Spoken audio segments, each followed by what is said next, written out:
Hey, welcome back to another video about gum. Today we're going to check out some really exciting updates that just dropped in the October release.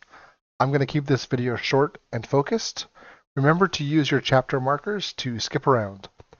The biggest change you'll notice right away is the complete UI overhaul. The entire gum tool has been redesigned to look better, work better, and feel more modern. Here I've got up the old UI, and if we compare that to the new, we can see that it doesn't look like much has changed, but I'm going to get into all the things that have changed shortly. First, I wanted to call out a special thanks to Vic.exe for all the work he did on gum. Almost all of the UI changes in this latest release are from him. Let's dive right in. Let's go over the UI modernization items first. First up is something I've been waiting for a long time, and that is we finally have light mode and dark mode support. In this release, most of the focus was on the dark mode, so if you do use the light mode and you have suggestions on changes to make, please send those either in the Discord channel or open an issue on GitHub. Let me show you how to switch between those. First, go up to the File menu, select Theming. Under Theming, I'm currently in the light mode. I can change directly to the dark mode, or if I want to change instead over to system, I can do that. So my system is currently set to dark mode, and because of that, gum will respect that. Or I can pick this to be dark mode explicitly if for some reason I want some apps to be in one way and other apps to be a different way. This next feature, while not new, has been enhanced. You can zoom in, so if I Control plus, I can zoom in the whole UI. There were some spots in the UI in the previous version that when you zoomed in, it wouldn't really work well, and most of those have been alleviated, fixed, or massively reduced. Going back to the light mode here, I'm going to just give you a side-by-side comparison. Okay, and this will be the last time I blind you, I promise. I'm going to go back to dark mode for the rest of the video. Now you're not just stuck with light and dark mode only. There are some other options you can change. The biggest one that you might want to modify is your accent color. It was just recently Halloween. Maybe you're watching this video closer to Christmas or some other time, but you can customize this, this accent color, which is used throughout the application. I'm going to leave it at the default so that anyone watching this video in the future will get the same value that they would see when they're using the default application.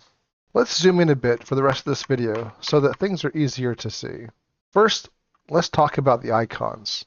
The icons have been updated and changed for gum. Let me add a bunch of objects so that we can take a look at them. I've added a component, an instance of the colored rectangle as an element below that, a screen, and a behavior. And you can see that each one now has a specific icon. This blue icon here, this is the icon for all elements that are instances. We can tell because if we drag this component up to the screen, we can see that its icon is now the same instance icon. In addition to the Treeview here, icons have been added for other purpose and changed down below. There is a new icon here you'll notice, and this is an important change. So before, if I had not modified this variable, it would be light green in the background. Instead, if I have not modified this, it's going to not have this icon. Once I modify this to some other value, like 50, then it will show that I've edited this variable. So this is the icon to look for to indicate whether or not this is currently the default value or if you've explicitly set the value.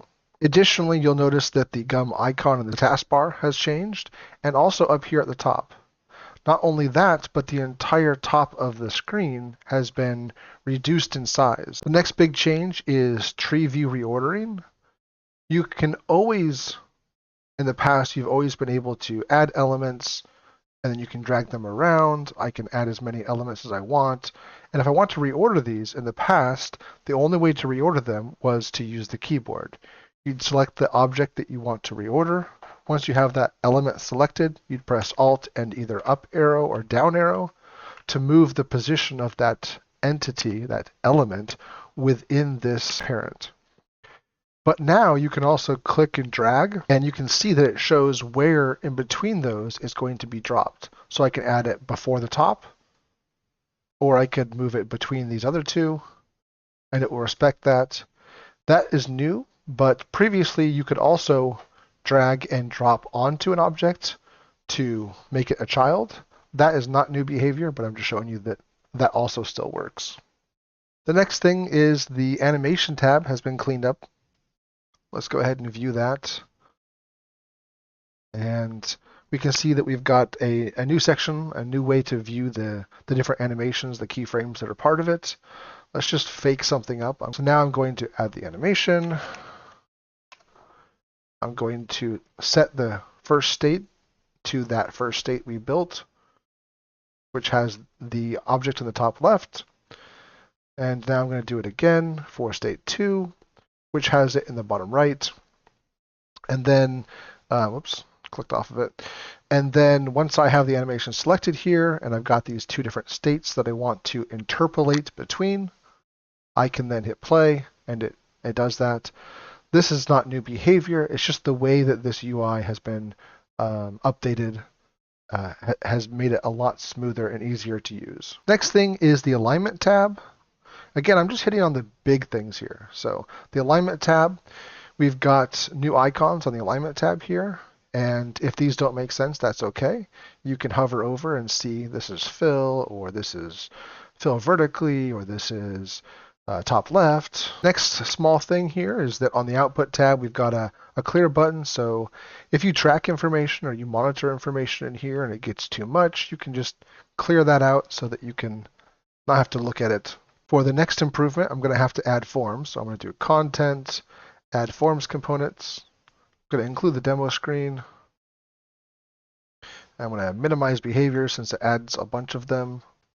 All right, now that I've got some components in here, let's go take a look at just some icons. Go to the sprite, the texture coordinate screen. On the texture coordinate screen, there are some new zooming features. Previously, you could zoom with a mouse wheel, but now you can also zoom by clicking or selecting the value. And this is to make it easier for any touchscreen specific users out there. Another feature within this texture components that was enhanced or added is that previously when you double clicked, it didn't really work very well, but now when you double click, it will try to center on wherever you click. By default, this will be 64 by 64, but if you set this to snap to grid and you pick a size, so let's say 16, and I was to double click right here, it will center on this 16 by 16 spot, or if I did 32, it'll center on whatever I click on now. There's a few breaking changes, but the first one I want to mention is that on animations, previously when you were to animate and you were to have a bool value, so for instance, ignored by parent size, or visible, or any of these other values, those Boolean values, if you were to have those as part of the state up top here, let's go back to our little component we built. If you had had that as the beginning or end states, you would probably want it to change. And now what happens is when it does the animation, the interpolation, the Boolean value will stay the same until the end of the interpolation period. For the entire animation, from 0 seconds to 59.999 seconds, the Boolean value is going to still be whatever it is. Start with, let's say it's starting off at visible. And then the final state is where it's invisible. And therefore, the animation will show the object and will only go invisible at the end of that animation frame. Another change is within GUM code. So previously, it would have been MonoGame GUM forms, and now it is just GUM forms. Sorry, GUM forms lowercase. And that wraps up the major changes in this update. Remember to check out the full changelog in GitHub. And if you run into any issues, please open up an issue on GitHub, jump into Discord, and pop a message into the help channel, whatever you want, whichever is easier for you. Feedback is the best way for improvements. You can even leave a comment here on the video. Thanks for watching, and I'll catch you on the next video.